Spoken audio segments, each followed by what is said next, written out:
into the data that we have.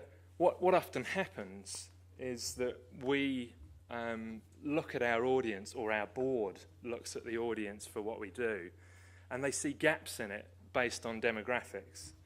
So for some of the traditional art forms, that gap is often at the younger end of the scale, and this kind of thing happens. They're sitting around a board table. They're very, very old, usually. One of them might pipe up and say something like that.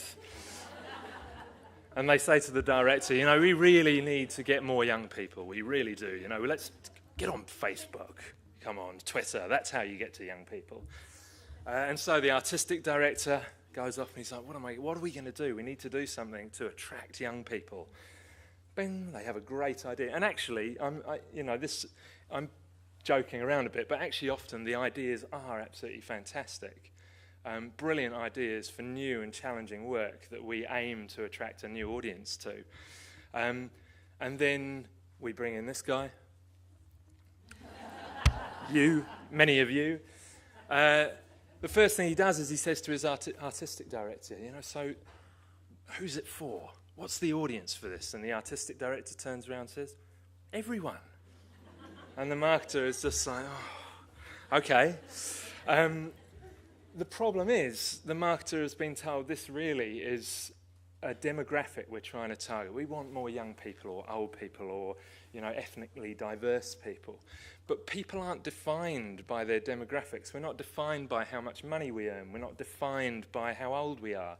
And in fact, when we're younger, we do everything we can to not be defined by our age. And we have lots and lots of different motivations, particularly for attending arts and cultural events. It's a little bit different if you're trying to sell a fridge or a car or something like that, a commodity that people need, where age and income and so on can have quite a bearing factor on somebody's decision to buy. The arts aren't like that. You know, if you think about why you work in the arts or why you attend anything, it's got nothing to do with how old you are. If you think about inviting a friend to something, and you're trying to work out who would be interested or what you will tell them when they go, you don't pick somebody because you think, oh yeah, they're 28, they'll really love this. It doesn't work like that. We pick it because we know them and we understand them, we know the things that they like, and we know the kind of motivations we have, and that's how we sell it.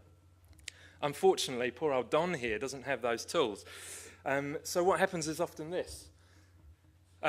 Budgets are a different presentation, but I think everyone has worked somewhere probably where budgeting has been done a bit arse backwards, pardon the expression.